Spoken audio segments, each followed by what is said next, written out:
নতুন বাজার মোড় অবরোধ করে তাদের যে কর্মসূচি সেটি কিন্তু তারা সকাল থেকে শুরু করেছেন। আমরা দেখতে পেয়েছি 8টার কিছুক্ষণ পরেই এই বিশ্ববিদ্যালয়ের 26 জন শিক্ষার্থী প্রথমে আন্দোলন শুরু করেন। পরবর্তীতে অন্যান্য বিশ্ববিদ্যালয়ের শিক্ষার্থীরাও কিন্তু সেই আন্দোলনের সঙ্গে সংহতি প্রকাশ করেন এবং 10:30 নাগাদ পুলিশের পক্ষ থেকে শিক্ষার্থীদেরকে রাস্তা ছেড়ে দেওয়ার জন্য অনুরোধ করা হয়, কিন্তু শিক্ষার্থীরা বলছেন যে তারা তাদের দাবি আদায় না হওয়া পর্যন্ত রাস্তা অবরোধ করে রাখবেন এবং তারা বলছেন শিক্ষা মন্ত্রণালয়, ইউজিসি সহ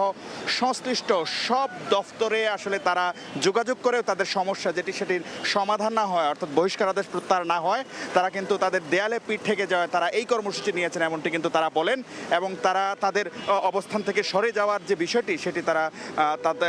তাদের অবস্থানে অনড় থাকেন, অর্থাৎ তারা রাস্তায় তাদের যে অবস্থান কর্মসূচি সেটি পালনের জন্য তারা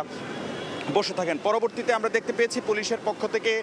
প্রথমে অনুরোধ, পরবর্তীতে লাঠিচার্জও কিন্তু করা হয় এবং ধাওয়া পাল্টা দেওয়ার ঘটনা ঘটে। এক পর্যায়ে শিক্ষার্থীরা বিচ্ছিন্ন হয়ে যান এবং ঠিক আধা ঘন্টা পর অর্থাৎ 11টার দিকে আবারও কিন্তু শিক্ষার্থীরা সেই যে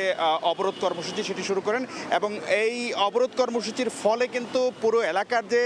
যানবাহন চলাচলের বিষয়টি সেটি কিন্তু স্থবির হয়ে পড়ে এবং অনেক পথচারী সেই কুড়িল থেকে শুরু করে শাহজাদপুর পর্যন্ত কিন্তু পায়ে হেঁটে রওনা হন।